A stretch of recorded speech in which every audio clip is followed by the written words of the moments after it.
Good day, folks. This is Judy at Green Pastures Farm.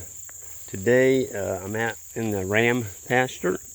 I wanted to show you, this is a silvopasture area, and this is all taken out in trees. I guess this is about the 4th year. You can still see some of the stumps up in there, and we've got this split in two. There's let's see, 11 small rams and 3 older rams in here, so we've got 14 head, and they've been in here since about July 4th. And this is some of the stuff that they've done. This is gooseberries. They've went in and taken a lot of the leaves off the gooseberries. This is multiple rosebush that is really having a hard time. Compliments of the sheep. They killed this one. It's dead. They defoliated it so bad that one just gave up the ghost. This is a wrecking crew right here. They don't look like they're that much to them, but you know, you give them time, and we're moving them not like we do our normal sheep. And this is a big paddock. They're on, let's see, 1, 2, 3. Yeah, there's 3 acres here, and there's only 14 sheep, and 8 of those are juveniles. So, but you give them time. I mean, you can see what they're doing there. They just take all the leaves off this stuff. The only thing that they can't do that a goat can do, a goat can walk on their hind legs, and the sheep don't do that. And I may be around a ground bee nest here. I hope not. He's kind of hanging out like a... Oh, he's on a flower. Thank goodness. There he is. I'm a little bit nervous about these bees. Okay, I'll get back. You made your point. The boys got nailed this week. I think Ben got stung twice and Isaac got it once. And I've had my share of them, I can tell you that. But you can look up through here, folks. This is, this to me right here is amazing. This is buckbrush. This small plant right here. And normally, sheep don't go after buckbrush until wintertime. And the buckbrush will put on these little red berries, and the sheep just devour them in the winter. But they're going after this stuff right now. I mean, you can see the plant, some of this has just been stripped. There's just hardly any leaves left on them. They haven't killed it, which doesn't hurt my feelings too bad. You don't want to kill it all. You want some of this brush to live. But they have really opened up the canopy down here. I was a little bit freaked out when I came in here. I only counted 8 juveniles. And of course the 3 big ones. I'm like, oh my goodness. Coyotes came in here and killed 3 of them and ate them. But I had a pleasant surprise. They were just laying down up here on top of this hill. So they didn't hear me come in, and so they were just hanging out up there. But yeah, I haven't had any trouble with predation on the rams. Part of that is because of the big Kangal dog that we have for a house dog, and of course Smokey. And we have there's another dog. Her name is Blaze. She's a very, very timid dog that we end up having to make a pet because she wouldn't move with the sheep. She just wouldn't move. And so we ended up having to, Jan and I spent an hour and a half over there one night. We finally got her cornered and we caught her. And Jan's really patient. She just has a way with dogs. And that darn dog, she was like a coyote when we got her. We kept her chained up, and Jan would go out there every day and feed her, and sit with her and pet her. And Jan has a real smoothing voice for dogs. And you know that female, her name is Blaze. We name our pet dogs, not the ones in the field. And Blaze will actually come up to Jan now and demand that Jan comb her, which I think is a huge milestone, from a dog you couldn't even touch to one that enjoys being groomed, especially when Jan's grooming the other dogs. But this is our ram fence. We cut one 12-inch wire going down through this silvopasture, and we are gonna move them in the morning. I'm sorry, Thursday.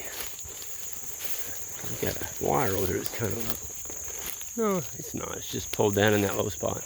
We're gonna catch them Thursday, and there's 8 of them going to be coming out of here that are going to ram customers, and then we've got another group coming from another cooperative herd that is raising our sheep as well, our kind of sheep, and our management practices. So the way we catch them is these rams, you give them just a handful of alfalfa pellets with molasses on them. And we'll come over here, that's what I just gave them over there a minute ago. And what you do, I haven't done that for like 2 weeks. You only have to do it about once every 2 weeks. If you don't do that, there's no way to catch those. They'll follow you. That big one up there, that big spotted one over there, he's kind of the ringleader. That is the most friendly ram I've ever been around. A while ago, he actually came up and was looking at me right by my pocket. Sheep are not like cattle.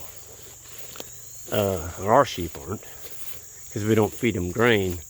We do give them a little bit of alfalfa pellets and molasses about every 2 weeks, and I'm talking for 14 head like that, maybe a pint, just a pint for all 14. Not per head, just for the whole bunch. That way they all just get a little taste, and then when we get ready to catch them, we've got a cattle panel corral up here. It's just 4 cattle panels, 4 16-foot cattle panels wired onto a steel post. And we can put little rubber feeders in there. It's right up here by the road. We've actually got 2 sides of it tore down right now, just so the rams could go in there and eat the weeds that came up in there. Anyway, we'll open that up, and we'll put those feeders in there, shake the bucket, put the feed in there, and we're going to have a ramp of poly net leading from there along that fence. And once they get in that lane, they're going to run in there and munch. We come in behind them and close that gate right there. It's just a cattle panel that we tie shut, and then we can catch the ones we want. Because folks, they just make a fool of you out here. I mean, it'd be like trying to catch a white-tailed deer. You're just not going to do it. No way. This is interesting right here. You can see these plants don't belong here. They don't look normal, okay? That whole area right there doesn't look normal. And what that is, that's an old bedding pack from when our last people that were on the farm actually ran some pigs, and they bedded them right there.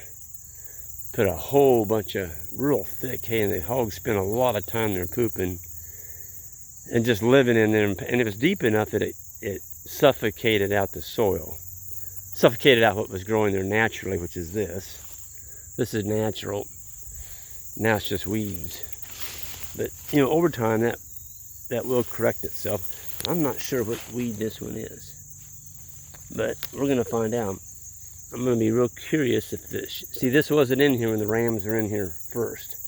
So we're going to bring the rams in here. I'm real curious to see if they'll eat that. I hope they do. Because, boy, there's a thick, lush-looking patch of it right there. I hope it's good for something. Maybe it's good for ram feed. But it's been 2 weeks since they've been in here. I'll push that to 3, because that's a bigger paddock on that side over there. And these trees have all had a chance to re-leaf. Not so much that one. It's having a hard time. But with the sheep, we can keep these plants from just taking over. We don't want them taking over this paddock, because we want grass and we want the forbs, but we just don't want a solid stand of brush. And when you're running sheep in there, that doesn't happen. And you can see there's our water tank over there. I'll just walk over there.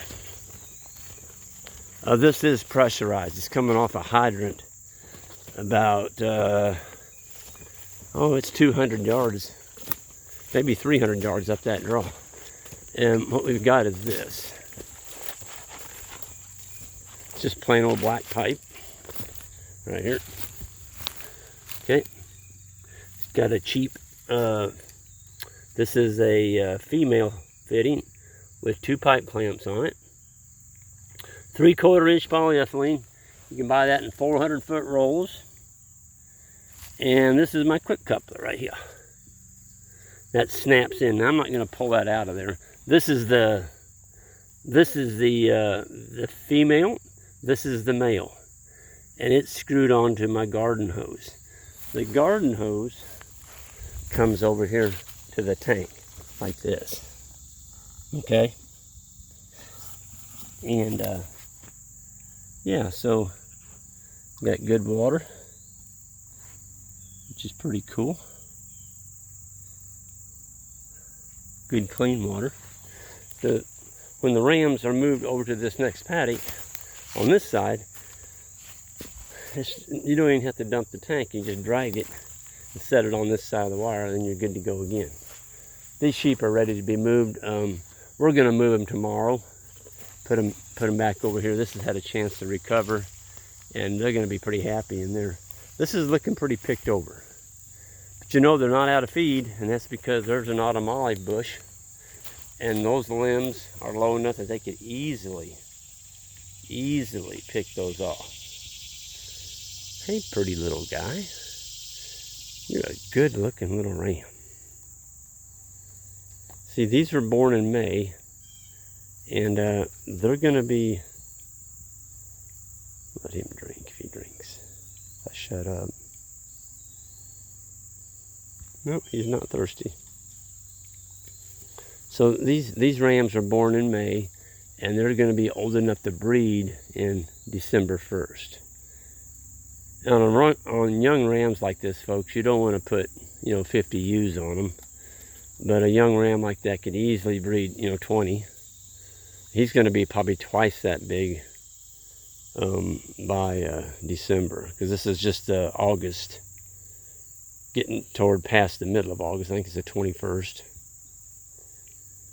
But they really are very, very aggressive breeders. They are more so than cattle. And I'll show you why. If I can get close to the older rams, wait till you see the testicles on these old rams. I mean, they're just unbelievable.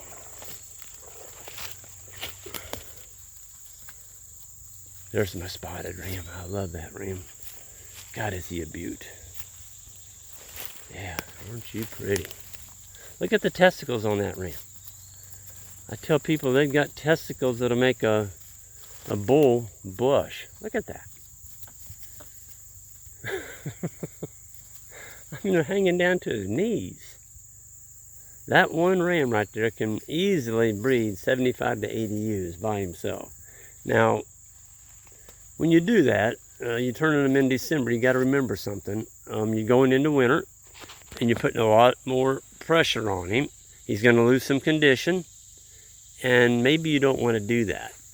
I would rather put two, if you're looking at, let's say you got 100 ewes. That one ram can breed 100. Well, he probably can. But you're pushing him, and when you push him that hard, there's a good chance he's going to get thin toward the end of breeding season, and now it's winter time. It is winter. There's not sufficient food for him to regain his weight condition. Boy, look at that dude. Man, those rams have got some nuts, folks. Look at that. Anyway, so I would rather err on the side of being conservative and put another ram in there. They don't eat that much, and they are the lifeblood of your lambing season. If you run out of ram power halfway through all the ewes coming in heat, and you come in with 50% of your ewes not getting bred because your ram just got too worn out and you pushed him too hard, that's not a good thing. So make sure you have plenty of ram power. What if he dies? If you've only got one, what if he dies? Where are you going to go find another one? right in the middle of breeding season, that matches your requirements. In other words, he's adapted. You don't have to worm him. He knows the electric fence. He knows your farm. Kind of knows you.